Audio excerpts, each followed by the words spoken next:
Finally अब हालात सामने आना शुरू हो गए हैं कि इसराइल ने ईरान में जो ऑपरेशन किया है वो क्यों इतना कॉन्फिडेंट था, क्यों वो अमेरिका को कह रहा था आप बेफिक्र हो, पीछे हट जाएं, हम ये कर लेंगे। अब ये सारी की सारी सूरत हाल आज खुलकर सामने आ गई है। मुसलमानों को जब भी नुकसान पहुंचा है, जब भी पहुंचा है, अंदर के गद्दारों से पहुंचा है, और अंदर के गद्दारों के बगैर दुश्मन कामयाब हो ही नहीं सकता था। आज इसराइल ने जो ऑपरेशन किया एग्जैक्टली कार्बन कॉपी है उस ऑपरेशन की जो यूक्रेन ने रशिया में किया। इसका मतलब है कि वो ऑपरेशन भी डिजाइन किया गया था इसराइल की जानिब से, अमेरिका और सारी ताकतों की जानिब से। उधर भी गद्दार शामिल थे, इधर भी गद्दार। आप सबसे पहले मनाजिर देखिए, ये जो आपको लोग नजर आ रहे हैं, आप जानते हैं कौन लोग हैं? ये इसराइल के एजेंट हैं जो ईरान के अंदर घुसे हुए हैं, और वो ईरान के अंदर डिवाइसेस लगा रहे थे और वो रडार जैम करने के लिए सारा काम कर रहे थे।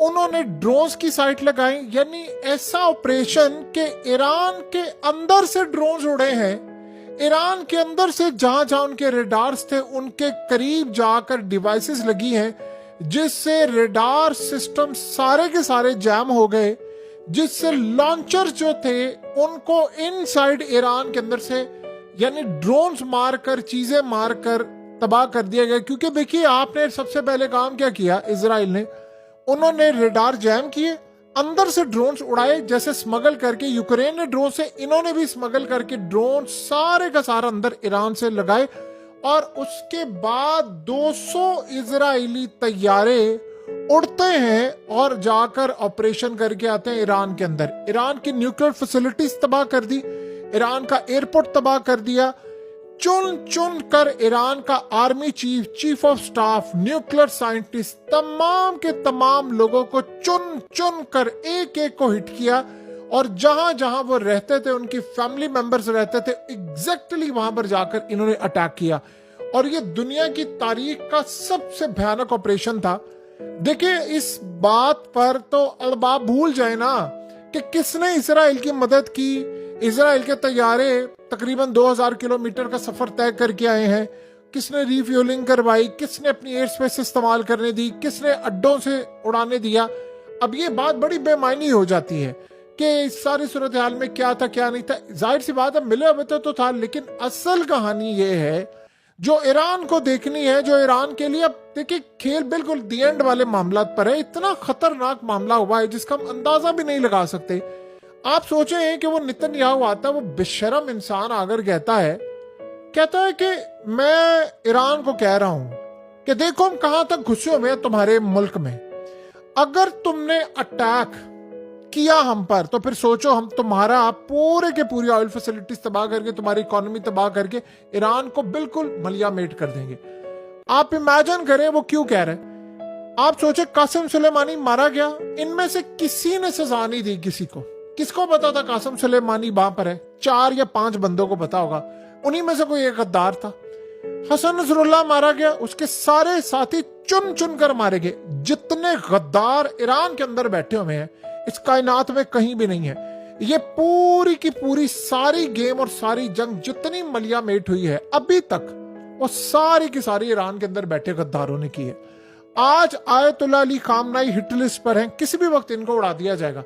जो लोग चीफ ऑफ स्टाफ तक पहुंच सकते, आपको पता है अंडरग्राउंड बैठे हुए थे इनके लोग सारे अंडरग्राउंड बैठे हुए थे, और इजराइल ने उनको वहां पर मार दिया है। उनकी एयरफोर्स को हुआ क्या है कि उनके एक तो रडार सिस्टम जैम किए, और उनके जो लॉन्चर्स थे जहां पर मिसाइल लॉन्च करने थे, जब इजराइल के तैयारों ने आना था, उन्होंने अंदर से ड्रोन्स मार दिए क्योंकि रडार के ऊपर डिटेक्ट ही नहीं हुए, और सीधा मार दिया। और उसके बाद जब ये सब कुछ तबाह कर दिया तो इजराइल के तैयारे वहां से उड़े और वो रौंदते हुए गए। जाहिर सी बात है, किसी के बाप की भी जरूरत नहीं है किसी की एयर स्पेस इस्तेमाल कर ले, कोई रोक सकता है इनको? इनके तैयारे उड़े, ऑपरेशन करके गए और उड़ा कर रख दिया। और आप सोचे, हमला करने के बाद दिन की रोशनी में भी टका के वो हमला कर रहे हैं, स्टिल अभी तक हमला कर रहे हैं। क्यों वो कर रहे हैं? क्योंकि अंदर उनका डिफेंस सिस्टम सारा पैरालाइज कर दिया उन्होंने। आप सोचे कि बाहर से तो हमले की बात ही छोड़ देना कि क्या हुआ क्या नहीं हुआ, असल हमला अंदर से हुआ है। अंदर बैठे हुए थे उनके लोग, और उन्होंने उनके आर्मी चीफ, उनका चीफ ऑफ स्टाफ, उनके तमाम लोग, ये सारे के सारे राइट हैंड थे, आयतुल्लाह अली खामनेई के। आप कुछ वक्त के बाद जब आपको पता चलेगा, जब ये कहानियां खुलेंगी तो हैरान होंगे कि पूरे के पूरे ऑपरेशन के पीछे ईरानी मदद कर रहे थे। यानी इस्माइल हानिया मारा गया, आप सोचें इन्होंने क्या सजा दी। इनका अपना प्रेसिडेंट इब्राहिम रईसी मारा गया और ये छुपाते फिर रहे थे दुनिया से, नहीं जी नहीं ये हुआ। अगले आपका प्रेसिडेंट मार जाए, अगले आपके मुल्क में इस्माइल हानिया को मार जाए, अगले आपके मुल्क में कासिम सुलेमानी को मार जाए, आपके न्यूक्लियर साइंटिस्ट को मार दे, आपका आर्मी चीफ उड़ा दे, चीफ ऑफ स्टाफ उड़ा दे, आपके तमाम लोग उड़ा दें, और आप ये कहें जी नहीं नहीं नहीं फलाना। असल गद्दार तो अंदर बैठे हुए हैं। आप बताइए ना, वो धड़ल्ले से नेतन्याहू कहता है, वो अगर कहता है कि हिम्मत ना करना मुझ पर अटैक की वरना मेरे बंदे अंदर घुसे हुए, आप उनको पकड़ नहीं सकते। यानी क्या तमाशा लगा हुआ है पूरी दुनिया के अंदर, क्या मजाक उड़ा है कि आप बाहर से, अब तो वो कहानी खत्म हो गई है कि जी वो बाहर से हमला होता है तो आप रोक लेते हैं कि नहीं।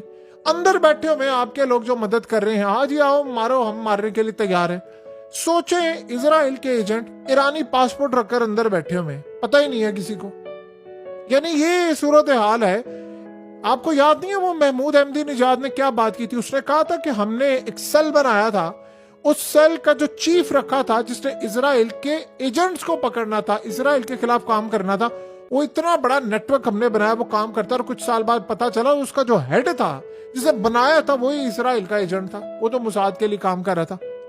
अब आप यहां पर 1000 दफा दुश्मन को आप ये कहें, लेकिन उनके नजदीक तारीख का इससे बड़ा ऑपरेशन हो नहीं सकता कोई, जहां पर आपके अंदर, यानी पिछली दफा, अब आप कोई समझ आइए कि क्यों पिछली दफा इजराइल ने जब हमला किया था तो इन्होंने रोक लिया था, क्योंकि उनको समझ आ गई थी यार इनका तो डिफेंस सिस्टम बड़ा खतरनाक है।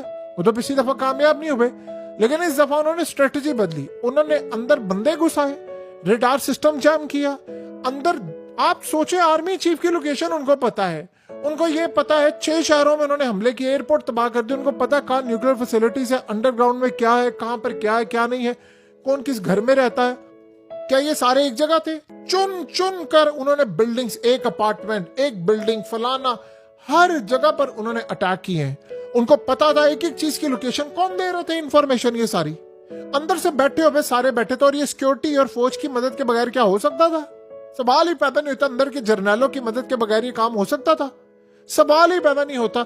जिस दिन इस्माइल हानिया को मारा था, आप बताइए, जब एसी खराब हुआ था तो इस्माइल हानिया के कमरे का किसने इमीडिएटली उनका कमरा बदलने के बजाय 30 मिनट के अंदर अंदर, घंटे में पूरा एसी ठीक करवाया था, हंगामी बेसिस पे बुला के। नहीं आप कमरा ना चेंज किया, आप इधर ही रहे। इन्होंने पकड़ा उसको, इन्होंने आज तक फुटेज रिलीज नहीं की, और ये कहते रहे फलाना हुआ। आप अंदाजा करें, ईरान के अंदर से उठकर एक मिसाइल लगता है जो इजराइल यानी इस्माइल हानिया को जाकर अटैक कर देता है, या इजराइल कहता है कि जी हम, ये कहते हैं जी मिसाइल लगा, वो कहते हैं जी हमने उसके रूम के अंदर एक ईंट के अंदर बम रखा हुआ था और उसको वहां पर उड़ा दिया।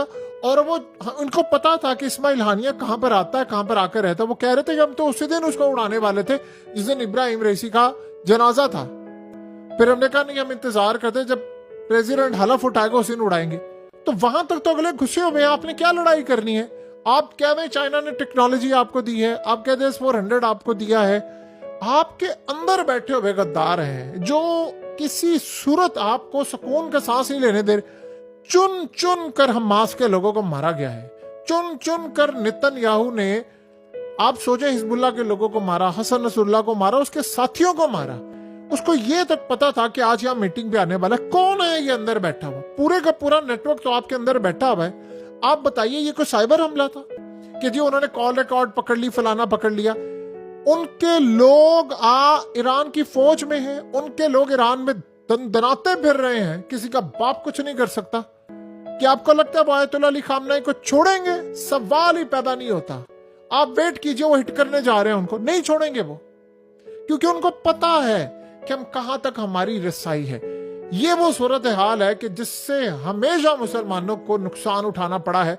और आज आप देख लें, उन्होंने इस बात पर तो बात ही नहीं आई कि जी वो S-400 ने रोका नहीं रोका, ईरान ने रोका नहीं रोका, मिसाइल, जेट्स, ड्रोन्स, उन्होंने कहा मैं पैरालाइज कर दिया तुमको, तुम्हें पता नहीं। और आगे से नेतन्याहू देखिए क्या कहता है, वो कहता है कि तुमने अगर अटैक करने की कोशिश की तो मेरे बंदे क्या, तो नाम लेकर कह रहा है मेरे बंदे अंदर तुम्हारे घुसे हुए हैं, हम वहीं से तुम्हें मार देंगे।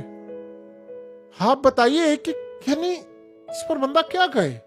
अब क्या जंग आपने लड़नी है जब तक अंदर बैठे हुए आपके लोग ये काम कर रहे हैं? आपने क्या दुश्मन के मिसाइल, क्या जट्स, अगर ये अंदर ना होते इनके बाप की भी जरूरत ना होती है हमला करते, जितना डिफेंस सिस्टम उनका मजबूत है जैसे उन्होंने अटैक किया था। सो ये असल कहानी होती है कि आप जब माफ करते हैं ना गद्दारों को, तो फिर आपको बहुत भारी कीमत चुकानी पड़ती है, और आज ईरान ने चुकाई है, और पता नहीं अब क्या होगा।